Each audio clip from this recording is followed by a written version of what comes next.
ప్రస్తుతం ఆంధ్రప్రదేశ్లో ప్రభుత్వం మెడికల్ కాలేజీల గురించి పీపీపీ విధానంలో వాటిని నిర్వహిస్తాము అని చెప్తున్నారు.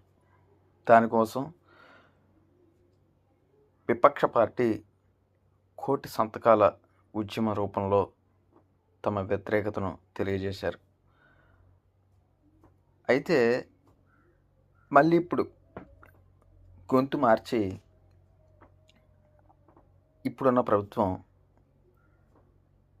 మాటలు మార్చి చెప్తుంది. కేవలం వారి పేరు పెడతారంతే, ప్రభుత్వమే అన్నీ చేస్తుంది. అవుట్ పేషెంట్లకు 100% చికిత్స, 52% సీట్లు అడ్మిషన్ కోసం చదువుకోవడానికి విద్యార్థులకి. అన్ని విధాల బ్రహ్మాండమైన పథకం ఇది. ఈ పీపీపీ కింద మొత్తం అన్ని కాలేజీలు ఒకేసారి నిర్వహణలోనికి వచ్చేస్తాయని చెప్తున్నారు. ఓకే, హైదరాబాద్కి ఐటీ మేమే తెచ్చామన్నారు. ఈరోజు హైదరాబాద్ అట్లా బతుకుతుంది అంటే అది నా పుణ్యమే అన్నారు. విజనరీ అన్నారు, ఇంకేదేదో చెప్పారు. చాలా అన్నీ చెప్పడం వల్లనేమో ఏది సరిగ్గా గుర్తు రావడం లేదు, క్షమించాలి.